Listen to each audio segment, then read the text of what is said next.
Hello students, इस video में हम लोग क्लास 8 का जो हमारा सेकंड चैप्टर है माइक्रो ऑर्गेनिजम्स फ्रेंड एंड फो, उसके जो है क्वेश्चन आंसर डिस्कस करेंगे। इसके पहले वाली वीडियो में हम लोग जो है बुक एक्सरसाइज और हमारे जो कीवर्ड्स थे वो हम लोग डिस्कस कर चुके थे। तो अभी हम यहाँ पे क्वेश्चन नंबर 4 से शुरू कर रहे हैं, क्योंकि क्वेश्चन नंबर 1, 2 और 3 हमने बुक एक्सरसाइज में जो है पहले वाली वीडियो में डिस्कस किया था। तो हमारा जो क्वेश्चन नंबर 4 है, can micro organism B seen with the naked eyes, if not how can they be seen. कह रहा है कि जो माइक्रो ऑर्गेनिज्म होते हैं क्या उनको हम आँखों के द्वारा देख सकते हैं, इफ़ नॉट और अगर नहीं देख सकते हैं how can they be seen, तो उनको हम कैसे देख सकते हैं। अब इसका आंसर है micro organism are too small. Micro organism जो होते हैं वो बहुत ही ज़्यादा छोटे होते हैं, so they can not be seen with the naked eyes, इसलिए उनको हम अपनी आँखों के द्वारा खाली नहीं देख सकते हैं। They can B seen with the help of magnifying glass, उनको देखने के लिए हमें मैग्नीफाइंग ग्लास की ज़रूरत होती है, और माइक्रोस्कोप या फिर उनको जो है हम माइक्रोस्कोप के द्वारा देख सकते हैं। For example fungus that grow on bread, जैसे कभी कभी आपने देखा होगा कि ब्रेड वगैरह में जो फंगस लग जाती है उसको जो है हम मैग्नीफाइंग ग्लास के द्वारा उसको अच्छे से देख सकते हैं। अब यहाँ पे कुछ डायग्राम, जैसे कि यहाँ पे ये बैक्टीरिया का, फंजाई का, एमीबा, पैरामीशियम वायरस, और यहाँ पे ये एल्गी है, क्लेमाइडोमोनास, स्पायरोगरा, कुछ डायग्राम दिए हैं। इसके बारे में हम लोग अपने जो है 5th वाले क्वेश्चन में देखते हैं। इसमें पूछा गया है what are the major group of micro organism. जो माइक्रो ऑर्गेनिज्म है उनका मेजर ग्रुप क्या है। तो माइक्रो ऑर्गेनिज्म क्या क्या होते हैं वो यहाँ पे हमने जो है डिस्कस किए हैं। उसमें पहला है bacteria. They are single cell disease causing micro organism. ये सिंगल सेल डिजीज वाले जो है माइक्रो ऑर्गेनिज्म होते हैं। दे कैन बी स्पाइरल और रॉड शेप, ये या तो स्पाइरल होते हैं या फिर रॉड शेप होते हैं। जैसा कि यहाँ पे ये मैंने यहाँ पे जो है रॉड शेप बैक्टीरिया का यहाँ पे ये दिखाया है कि इस तरह से, और स्पाइरल वाले भी जो है डायग्राम आपकी बुक में बने हुए हैं। तो ये हमारे यहाँ पे जो है रॉड शेप बैक्टीरिया का जो है डायग्राम दिखाया गया है। और इसके बाद हमारा सेकंड आता है फंजाई। अब फंजाई क्या होता है, they are mostly multi cellular disease causing microbes. ये जो है मल्टी सेलुलर ऑर्गेनिज्म है disease causing. Bread moulds are common example of fungi. अब इसका जो है ब्रेड मोल्ड्स जो हैं जिसमें ब्रेड में जब फंगस वगैरह लग जाती है वो इसका एक कॉमन एग्जाम्पल है। फिर हमारा थर्ड है protozoa. They are mainly include organism such as amoeba, plasmodium etcetera. They can be unicellular और मल्टीसेलुलर। अब ये जो हैं यूनिसेलुलर भी हो सकते हैं और मल्टी सेलुलर भी हो सकते हैं। दे मेनली इंक्लूड ऑर्गेनिज्म। अब इसमें कौन कौन से आते हैं, जैसे कि एमीबा एंड प्लाज्मोडियम। यहाँ पे भी इसका जो है डायग्राम दिखाया गया है ऊपर आपका। यहाँ पे एमीबा का ये देख रहे हैं आप, यहाँ पे पैरामीशियम और अमीबा का डायग्राम जो है दिखाया गया है। तो ये हमारे जो है प्रोटोजोआ हैं। अब प्रोटोजोआ जो हैं वो जो है डिसेंट्री जो है अलग अलग तरह के मलेरिया, डिसेंट्री, इस तरह की जो बीमारी जो है कॉज्ड करते हैं। अब इसके बाद आता है वायरस। वायरस क्या होते हैं, virus are disease causing microbes. अब ये जो है डिजीज कॉज करते हैं that reproduce only inside the host organism. अब ये जो है बाहर रिप्रोड्यूस नहीं करते हैं, होस्ट ऑर्गेनिज्म के अंदर ही ये जो है रिप्रोड्यूस करते हैं।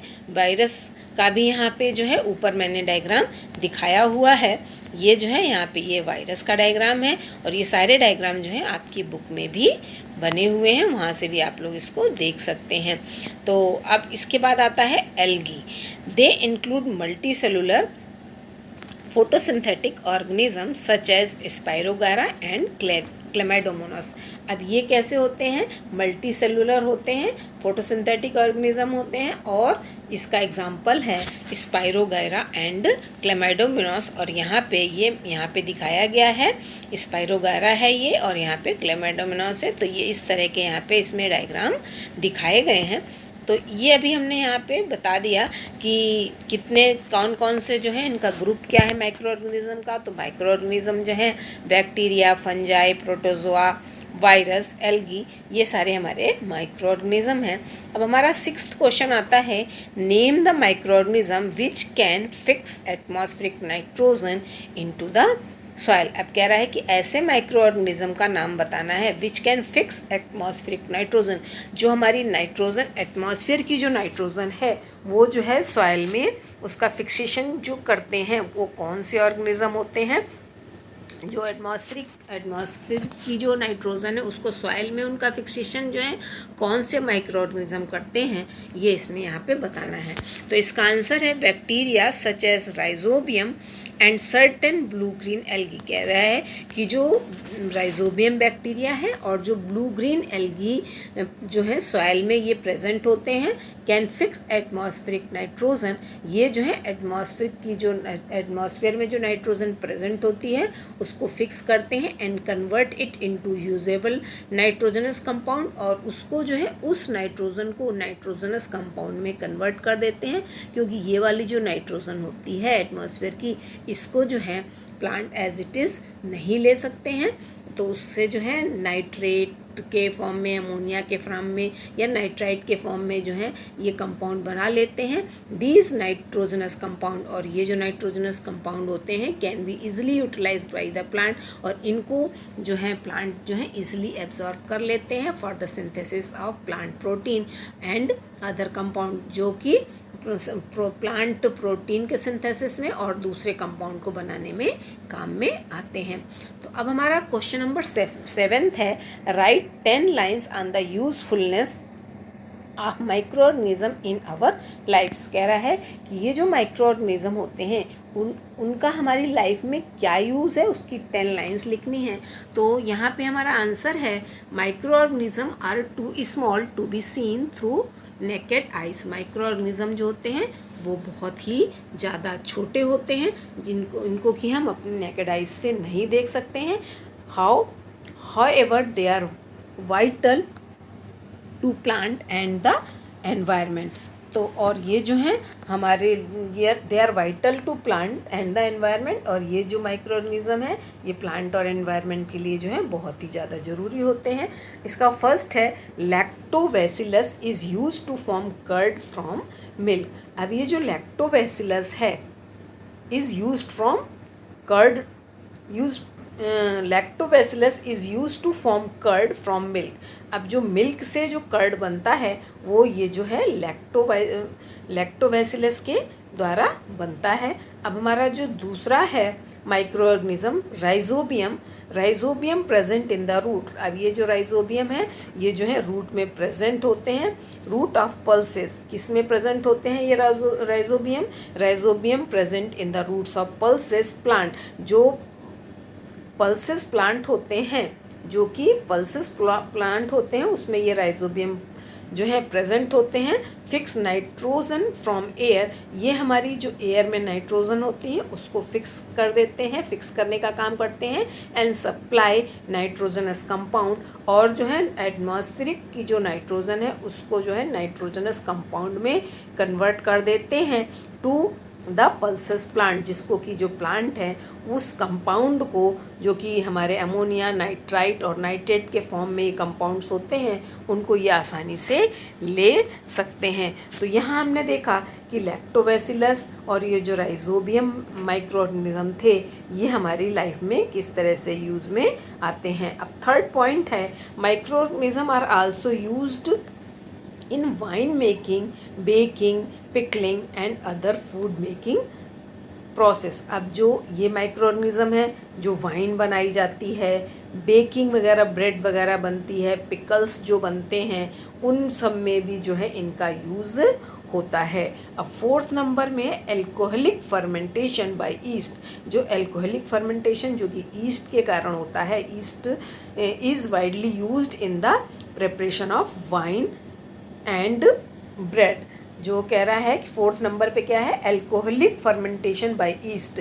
एल्कोहलिक फर्मेंटेशन जो है ईस्ट से होता है, is widely used in the preparation of wine, अब इसका जो यूज़ होता है ईस्ट का वो किस में होता है, वाइन के प्रिपरेशन में होता है या फिर ब्रेड वगैरह को बनाने में भी इसका यूज़, ईस्ट का यूज़ किया जाता है। जैसे कि हम लोग घर में जो भटूरा वगैरह बनाते हैं या उसको फर्मेंट करते हैं मैदे को, तो उसमें भी कभी कभी हम लोग जो है इसका ईस्ट का जो है यूज़ करते हैं।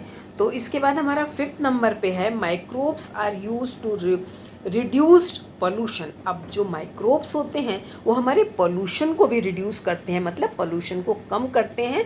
किस तरह से कम करते हैं? For example decomposers such as bacteria and fungi break down dead bodies and excreta to form inorganic compound which can be absorb by the plant. अब जैसे कोई भी प्लांट या जो कोई भी जो है एनिमल वगैरह जिसकी डेथ हो जाती है, उनको जो है ब्रेक डाउन, उनको डिकम्पोज करने में जो ये माइक्रो ऑर्गेनिज्म है उनका बहुत बड़ा रोल होता है। उनकी जो डेड बॉडीज़ होती हैं उनमें जो है ये रिएक्ट करते हैं और उसको पूरा डिकम्पोज कर देते हैं एंड एक्सक्रीटा वगैरह जो होता है टू फॉर्म इनऑर्गेनिक कंपाउंड, और उससे जो है इनऑर्गेनिक कंपाउंड बनाते हैं विच can be absorb by the plant. और फिर ये जो इनऑर्गेनिक कंपाउंड्स बनते हैं ये जो है प्लांट के द्वारा एब्जॉर्ब कर लिए जाते हैं। तो इस तरह से हम लोगों ने देखा कि माइक्रोब्स जो हैं वो हमारे जो हैं पोल्यूशन को भी किस तरह से ये रिड्यूस करने का काम कर रहे हैं। तो अब हमारा 6th वाला पॉइंट है microbes also play an important role in the preparation of medicine. Penicillin is an antibiotic made from the penicillium. अब कह रहा है कि ये जो माइक्रोब्स होते हैं वो हमारे जो हैं मेडिसिन बनाने में भी काम आते हैं। एक पेनिसिलिन जो कि हमारी एंटीबायोटिक है वो किससे बनती है? पेनिसिलियम से बनती है। तो ये अब हमारे जो माइक्रोब्स हैं ये हमारी मेडिसिन को बनाने में भी इनका बहुत बड़ा रोल होता है। तो इस तरह से हम देख रहे हैं कि हमारे ये जो माइक्रो ऑर्गेनिज्म है हमारी लाइफ में कितने ज़्यादा ज़रूरी हैं। अब 7th है bacteria present in our intestine help in proper digestion and release vitamin B. अब बैक्टीरिया जो है कहाँ प्रेजेंट होता है? हमारे इंटेस्टाइन में।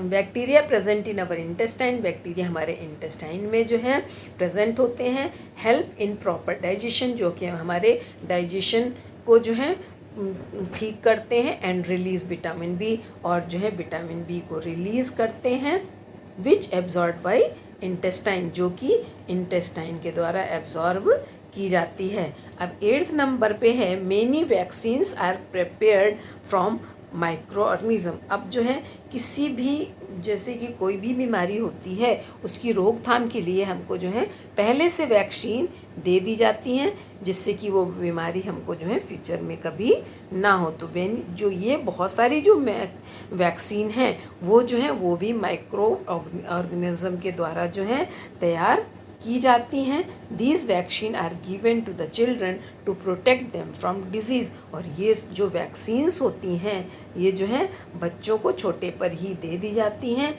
जिससे कि वो जो है जब बड़े होते हैं तो उनको किसी भी तरह की डिजीज़ ना हो पाए। अब हमारा 9th नंबर पे है certain microbes are also used in the biological treatment of sewage and industrial effluents. अब बहुत सारे जो माइक्रो ऑर्गेनिज्म हैं वो जो सीवेज वगैरह जो होता है या फिर जो इंडस्ट्रीज से जो है इफ्लुएंट्स, मतलब वहाँ से जो ख़राब जो लिक्विड फॉर्म में जो भी चीज़ निकलती है, वेस्ट निकलता है लिक्विड फॉर्म में, उन सब को भी जो है उनका भी ट्रीटमेंट्स जो है वो सर्टेन माइक्रोब्स के कारण होता है। और इसके बाद हमारा जो 10th नंबर पे है ये है कि yeast is used in making idlis. अब ये जो ईस्ट है ऊपर अभी हमने बताया था कि ईस्ट क्या काम करता है, ये कि ये इडलीज़ वगैरह के, भटूरा बनाने के, ब्रेड, पेस्ट्रीज़, केक्स, तो जितनी भी ये बेकरी वगैरह के लोग हैं वो इस ईस्ट का बहुत ज़्यादा यूज़ करते हैं। तो यहाँ भी हमने इसके 10 पॉइंट्स देखे, और भी बहुत सारे पॉइंट्स हैं हमारे माइक्रो ऑर्गेनिज्म जो कि हमारी लाइफ में बहुत ज़्यादा ज़रूरी होते हैं। तो ये क्वेश्चन हमारा पूरा होता है। अब हमारा जो नेक्स्ट क्वेश्चन है, right A short paragraph on harmful effects of micro organism. तो अभी हमने यूजफुलनेस इसकी देख ली। अब ये हम जो है किस तरह से हार्म पहुंचाते हैं वो अब हम लोग डिस्कस करेंगे। Micro organism causes disease in animal. Micro organism जो है एनिमल में डिजीज़ कॉज करते हैं। इसका फर्स्ट है, in human bacteria causes disease such as tuberculosis, cholera, typhoid etcetera. Human beings में जो बैक्टीरिया हैं वो ट्यूबरकुलोसिस, कॉलरा और टाइफाइड जैसी बीमारियां जो हैं वो फैलाते हैं। ह्यूमंस में जो बैक्टीरिया हैं वो ट्यूबरकुलोसिस जो है, कॉलरा है, इसके बाद टाइफाइड है, ये सारी की सारी बीमारियां जो हैं कॉज करते हैं। फिर इन कैटल्स, अब जो कैटल्स होते हैं उनमें the mouth and the food and mouth disease, उनकी जो फूड और माउथ डिजीज़ है वो जो है किसके द्वारा होती है, वायरस के द्वारा होती है। फिर थर्ड है इसका, several microbes causes disease in plant, for example the productivity of wheat, apple, orange etc. is reduced due to the microbial disease in plant। अब कह रहा है कि जैसे कि यहाँ पे कैटल्स और ह्यूमंस में जो डिजीज़ कॉज करते हैं माइक्रो ऑर्गेनिज्म, उसी तरह से जो है सेवरल माइक्रोब्स कॉजेज डिजीज़, बहुत सारे माइक्रोब्स ऐसे भी होते हैं जो कि जो है प्लांट वगैरह में भी जो है डिजीज़ कॉज करते हैं। किस तरह से करते हैं, द प्रोडक्टिविटी ऑफ वीट, जो वीट वगैरह की जो प्रोडक्टिविटी होती है, एप्पल की, ऑरेंज की, उनकी जो है उसमें माइक्रो ऑर्गेनिज्म जो है उनके ग्रोथ को रिड्यूस कर देते हैं due to the microbial disease in the plant, क्योंकि वो प्लांट में बहुत सी तरह की जो है ये डिजीज़ जो कॉज कर देते हैं। तो अब इसके बाद हमारा फोर्थ पॉइंट है, certain microbial on entering into our body produce toxic substance. कुछ माइक्रोबियल ऐसे होते हैं कि वो हमारी बॉडी में जो है एंटर कर जाते हैं और जो कुछ टॉक्सिक सब्सटेंस हैं वो हमारी बॉडी में प्रोड्यूस कर देते हैं। फिर फिफ्थ पॉइंट है, some micro organism such as fungus spoil our food. अब जैसे अगर आप देखते हैं कि अगर खाना जो है बहुत देर तक रखा रहे, गर्मियों के दिनों में तो अक्सर जो होता है खाना ख़राब हो जाता है, बहुत से खाने में जो है फंगस लग जाती है, तो वो भी किसके कारण होता है, माइक्रो ऑर्गेनिज्म के कारण। For example bread when left unused, अगर हम ब्रेड को बहुत दिन तक ना यूज़ करें, उसको जो है इस तरह से छोड़ दें मॉइस्ट कंडीशन में, तो उस क्या हो जाती है, वो स्पॉयल हो जाती है। किसके कारण हो जाती है, फंगस के कारण।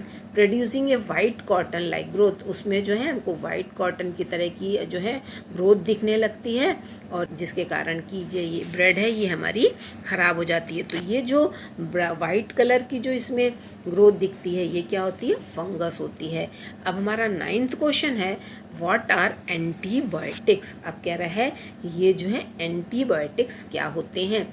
What precaution must be taken while taking antibiotics. तो जो है जो एंटीबायोटिक्स हैं उनको लेते समय हमें किन किन बातों का जो है ध्यान, कि कौन कौन सी जो है प्रिकॉशन रखनी चाहिए।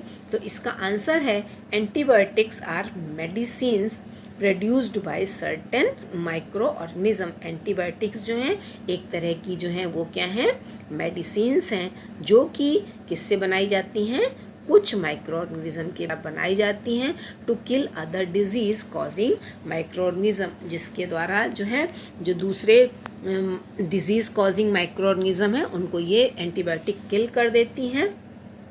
Precaution to be taken while using antibiotics. अब ये जो एंटीबायोटिक्स हैं इनको लेते समय क्या क्या सावधानी बरतनी चाहिए, क्या क्या प्रिकॉशन लेने चाहिए, वो यहाँ पे बताए गए हैं। इसमें फर्स्ट है, antibiotics should be taken under the supervision of A well qualified doctor. Antibiotics जो हैं वो अपने आप जो है नहीं लेनी चाहिए, उसको लेते समय जो है डॉक्टर्स की जो है डॉक्टर से पूछ लेना चाहिए कि उसको किस तरह से लेना है। इसके बाद अब हम देखेंगे इसका सेकंड पॉइंट है, course of antibiotic should be completed. जो कोर्स जितने दिन का भी जो डॉक्टर हैं कोर्स बताते हैं, 5 दिन का, 3 दिन का, 7 दिन का, उतने दिन पूरे के पूरे हम लोगों को एंटीबायोटिक लेनी चाहिए। ऐसा नहीं कि 2 दिन, अगर डॉक्टर ने 5 डेज़ बताई है तो 2 डेज़ लेके ख़त्म कर दी, जिससे कि उस एंटीबायोटिक का जो है असर नहीं होता है। फिर थर्ड पॉइंट है antibiotic should be taken in the right amount. अब जितनी लेनी है and at the right time, जिस टाइम पे बताई गई है उस टाइम पे लेनी चाहिए, और जितने अमाउंट में बताई गई है उतनी अमाउंट में हमको लेनी चाहिए। Wrong dose of antibiotics make the drug ineffective. अब अगर इसकी हम रॉन्ग डोज, मतलब जितना डोज बताते हैं डॉक्टर उतना अगर हम नहीं लेंगे तो ये जो है इनएफेक्टिव हो जाती हैं, इसका जो है कोई इफ़ेक्ट नहीं होता है। Also excessive consumption of drug may kill the useful bacteria present in our body. और इसी तरह से अगर इसको हमें कम भी नहीं लेना चाहिए, लेकिन अगर हम इसका ज़्यादा ले लेते हैं तो भी हमारी बॉडी में जो यूज़फुल बैक्टीरियाज होते हैं वो भी जो है हमारी बॉडी में ये ख़त्म कर देते हैं। तो इसलिए इसको लेते समय ये ध्यान में रखना चाहिए कि जितनी क्वांटिटी जो है इसकी डॉक्टर बताते हैं उसी राइट अमाउंट में उसको लेना चाहिए, ना तो ज़्यादा लेना चाहिए और ना ही कम लेना चाहिए। अब आपकी बुक में यहाँ पे जो है ये टेबल बनी है, टेबल 2.1, वो हम यहाँ पे आपको बताते हैं। ये टेबल है सम कॉमन ह्यूमन डिजीज़, जो कुछ ह्यूमन की कॉमन डिजीज़ होती हैं जो कि माइक्रो ऑर्गेनिज्म के द्वारा होती हैं, वो इस टेबल में दी गई हैं, वो आपको लर्न करनी है। तो इस तरह से यहाँ आप टेबल लर्न कर लेंगे। जैसे कि आप देख रहे हैं कि ह्यूमन डिजीज़ यहाँ पे बताई गई है, ट्यूबरकुलोसिस, मीजल्स, चिकन पॉक्स और पोलियो। अब ये जो ट्यूबरकुलोसिस है किसके द्वारा हो रही है? बैक्टीरिया के द्वारा।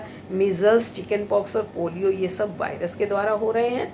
और ये जो है इधर हम देखेंगे, ये हमारी ह्यूमन डिजीज़ थी। ये क्या थी? कॉजेटिव माइक्रो ऑर्गेनिज्म, मतलब कौन से माइक्रो ऑर्गेनिज्म इसको कॉज कर रहे थे। अब ये किस तरह से फैल रहे थे, मतलब मोड ऑफ ट्रांसमिशन इसका क्या था कि ये जो ट्यूबरकुलोसिस जो है जो बैक्टीरिया के द्वारा हो रहा है, ये एयर के द्वारा जो है फैलता है। और जो मिजल्स हैं जो कि वायरस के द्वारा होते हैं, ये एयर के द्वारा फैल रहे हैं। चिकन पॉक्स जो वायरस के द्वारा हो रहा है, एयर या फिर कांटेक्ट के कारण हो रहा है। पोलियो जो है वायरस के कारण है, वो एयर या वाटर के कारण हो रहा है। फिर यहाँ पे इसके जो हैं जो प्रिवेंशन मेजर दिए हुए हैं, जैसे कि keep the patient in complete isolation. इसमें जो ये वाली जो बीमारियां हैं इसमें क्या बताया गया है कि कीप द पेशेंट, जो पेशेंट होता है उसको कंप्लीट आइसोलेशन में रखना चाहिए, मतलब बिल्कुल अलग रहना चाहिए। Keep the personal belongings of the patient away from those of the other. और जो है पेशेंट की जो चीज़ें हैं जो यूज़ करता है अपनी पर्सनल, उनको जो है दूसरों लोगों से बिल्कुल अलग रखनी चाहिए। Vaccine to be given at the suitable age. और जो है इन सारी बीमारियों की जो वैक्सीन है वो एक सुटेबल एज में दे देनी चाहिए, जिससे कि इन बीमारियों के होने का खतरा ना रहे। अब यहाँ पे जो और दूसरा है कॉलरा और टाइफाइड, ये दोनों बैक्टीरिया से होते हैं। अब इसको ट्रांसमिशन क्या है कि ये जो है कॉलरा जो है वाटर फूड के कारण, और जो टाइफाइड है वो वाटर के कारण होते हैं। अब ये वाटर और फूड से हो रहे हैं तो हमारा जो प्रिवेंशन है वो भी इसी से रिलेटेड होगा। जैसे कि यहाँ पे क्या है, maintain personal hygiene and good sanitary habit. अब यहाँ पे जो है अपनी पर्सनल हाइजीन का, साफ सफाई का ध्यान रखना है। Consume properly cooked food. अब हमें जो फूड जो भी हम खा रहे हैं वो ठीक से पके हुए होने चाहिए। एंड जो हमको वाटर जो हम ले रहे हैं वो क्या होना चाहिए, बिल्कुल जो है बॉइल्ड होना चाहिए। और जो है एंड बॉइल्ड ड्रिंकिंग वाटर। और उसके बाद इसकी वैक्सीन भी लेनी चाहिए। फिर इसके बाद आता है हेपेटाइटिस ए। ये भी वायरस से हो रहा है और किसके द्वारा हो रहा है, वाटर के द्वारा फैल रहा है। तो अब यहाँ पे वाटर के द्वारा हो रहा है तो जो हम वाटर पी रहे हैं वो बिल्कुल बॉइल्ड होना चाहिए और इसकी भी वैक्सीन हमको लगवा लेनी चाहिए। फिर मलेरिया जो है प्रोटोजोआ के कारण होता है और इसको कौन फैलाता है, मॉस्किटो फैलाते हैं। तो अब मॉस्किटो से बचने का हमें यहाँ पे देखना है, यूज़ मॉस्किटो नेट। यहाँ पे हमें मॉस्किटो नेट का यूज़ करना चाहिए और जो है एंड रिपेलेंट्स का यूज़ करना चाहिए। स्प्रे इंसेक्टिसाइड और उनको जो है मारने वाले जो होती हैं मेडिसिन वगैरह उनका जो है यूज़ करना चाहिए। और जो उनकी ब्रीडिंग होती है, मतलब जो मॉस्किटो की जो ब्रीडिंग होती है उनको रोकना चाहिए। नॉट अलाउंग इसके लिए मॉस्किटो की ब्रीडिंग ना हो, इसके लिए हमें क्या करना चाहिए, वाटर को कहीं पे भी कलेक्ट होने नहीं देना चाहिए, उसकी सफाई करते रहना चाहिए। अब यहाँ पे दूसरी टेबल 2.2 में जो है सम कॉमन प्लांट डिजीज़ दी गई हैं जो कि माइक्रो ऑर्गेनिज्म के द्वारा होती हैं। ऊपर जो थी अभी हमने पहले वाले टेबल में क्या देखा था, ह्यूमन डिजीज़ देखी थी। अब यहाँ पे है प्लांट डिजीज़ में हम पहले वाले इसमें देख रहे हैं सिट्रस कैंकर जो कि ऑरेंज और लेमन में होता है, इसको बैक्टीरिया के द्वारा होता है, एयर्स के द्वारा होता है। यहाँ पे इसका डायग्राम दिखाया गया है। इसके बाद रस्ट ऑफ व्हीट, ये व्हीट के प्लांट में फंजाई के द्वारा होता है, एयर और सीड से फैलता है, इसका यहाँ पे ये डायग्राम देख रहे हैं आप। येलो वेन ऑफ मोज़ेका भिंडी, ये भिंडी में जो हो जाता है उसमें वायरस के द्वारा होता है और ये एक इंसेक्ट के द्वारा होता है। तो इस तरह से इसका यहाँ पे ये डायग्राम देख रहे हैं। तो इस तरह से भी हमने टेबल दोनों देख ली कि ये जो है हमारी प्लांट डिजीज़ और ह्यूमन डिजीज़ जो है इनको कौन कौन से माइक्रो ऑर्गेनिज्म के द्वारा हो रहा है और उसका मोड ऑफ ट्रांसमिशन क्या है और उसकी हमको जो है प्रिवेंशन किस तरह से लेना चाहिए। तो इसके बाद अब हमारा आता है नाइट्रोजन साइकिल। अब हम लोग अपने नाइट्रोजन साइकिल को समझ लेंगे। नाइट्रोजन साइकिल को जो है अच्छे से समझना है आपको। इसमें क्या होता है, ये जो हमारी यहाँ पे दिखाई गई है एटमॉस्फेरिक नाइट्रोजन। एटमॉस्फेरिक नाइट्रोजन जो है ये जो प्लांट है इसको अभी हमने जो पिछले क्वेश्चन में डिस्कस किया, प्लांट इसको एटमॉस्फेरिक नाइट्रोजन को एज इट इज़ नहीं ले सकते हैं। तो इसके लिए क्या करते हैं, यहाँ पे देख रहे हैं कि ये जो नाइट्रोजन फिक्सिंग बैक्टीरिया जो हैं और ये जो ब्लू ग्रीन एल्गी हैं ये इसको नाइट्रोजन फिक्सेशन का काम करते हैं। Bacteria in turns fix nitrogen into nitrogenous compound. अब ये जो है नाइट्रोजन फिक्सेशन करके इसको नाइट्रोजनस कंपाउंड में कन्वर्ट कर देते हैं। जैसा कि अभी हमने आपको पहले बताया था, नाइट्रोजनस कंपाउंड मतलब कि वो उसको जो है नाइट्राइट, नाइट्रेट या फिर अमोनिया में कन्वर्ट कर देते हैं और ये जो कंपाउंड हैं ये सॉइल के द्वारा आसानी से ले लिए जाते हैं। Compounds of nitrogen in the soil, जब ये जो है उसके नाइट्रोजन जो है एटमॉस्फेयर की जब इस नाइट्रोजनस कंपाउंड में कन्वर्ट हो जाती है, जो हमारी ब्लू ग्रीन एल्गी या फिर जो राइजोबियम बैक्टीरिया हैं उनके कारण, तो उसको जो है प्लांट आसानी से ले लेते हैं। अब ये जब कंपाउंड्स के फॉर्म में जब नाइट्रोजन इसमें सॉइल में आ जाती है तब उनको अपटेक बाय द प्लांट, मतलब उसको प्लांट आसानी से ले लेते हैं। और एनिमल ईट प्लांट, एनिमल्स जो इनको प्लांट को जब खाते हैं तो ये नाइट्रोजन के जो कंपाउंड हैं एनिमल को भी जो है मिल जाते हैं। और इसके बाद जो है जब एनिमल प्लांट का यूज़ करते हैं, इसके बाद यहाँ पे देख रहे हैं nitrogenous waste from excretion of death. अब ये जो एनिमल वगैरह की डेथ होती है तो इसमें जो इनके एक्सक्रीशन में जो नाइट्रोजनस कंपाउंड हैं ये वापस जो है सॉइल में आ जाते हैं। इसके बाद ये इसमें आ जाते हैं, इनकी जो भी एक्सक्रीशन से जो है इसके ये जो compound of nitrogen in soil हैं। अब यहाँ पे देख रहे हैं कि bacteria turns compound of nitrogen into gases nitrogen. अब इसके बाद क्या करते हैं, इस यहाँ पे ये जो कंपाउंड के फॉर्म में जो है नाइट्रोजनस कंपाउंड है, बैक्टीरिया उनको वापस जो है फिर से एटमॉस्फेयर में ले जाती है, उसको कन्वर्ट फिर से गैसियस नाइट्रोजन में कन्वर्ट कर देती है और ये फिर से जो है नाइट्रोजन में चला जाता है। और इसी तरह से यहाँ देख रहे हैं लाइटनिंग फिक्सेशन के द्वारा जो है नाइट्रोजन भी जो है वो हमारी जो है सॉइल में आती है। तो अभी यहाँ पे हमने ये नाइट्रोजन साइकिल देखा, तो इसमें ये देखा कि जो एटमॉस्फेयर की जो नाइट्रोजन थी वो प्लांट उसको एज इट इज़ नहीं ले सकते थे। तो हमारे जो बैक्टीरिया हैं, rhizobium bacteria, blue green algae fixation का काम करते हैं और नाइट्रोजन कंपाउंड में बदल देते हैं, जो कि जो सॉइल जो है उसको आसानी से ले लेती है अमोनिया के फॉर्म में, नाइट्रेट्स के फॉर्म में या नाइट्राइट के फॉर्म में। तो उससे जो है उसको जो है प्लांट आसानी से ले लेते हैं और इससे वो अपने प्रोटीन जो है उसको मिल जाता है। तो और ये जब ये इसका यूज़ हो जाता है तो ये जितने भी जो माइक्रो ऑर्गेनिज्म है ये वापस जो है जो एटमॉस्फेयर की नाइट्रोजन इसको फिर से एटमॉस्फेयर में दे देते हैं। तो इस तरह से हम नाइट्रोजन साइकिल में देखते हैं कि ये जो एटमॉस्फेरिक नाइट्रोजन थी सॉइल में आती है और सॉइल से फिर से जो है टर्न होके एटमॉस्फेयर में पहुंच जाती है। तो इस तरह से नाइट्रोजन का कहीं पे भी जो है लॉस नहीं होता है। तो इस तरह अभी हमने इस अपने चैप्टर को पूरा जो है आज समझ लिया है। आपको सब कुछ समझ में आया होगा। अगर किसी भी क्वेश्चन में कोई प्रॉब्लम लगती है तो आप जो है हमारे साथ डिस्कस कर सकते हैं। वीडियो देखने के बाद अपना जो नेम है और क्लास ज़रूर लिखिएगा। Thank you.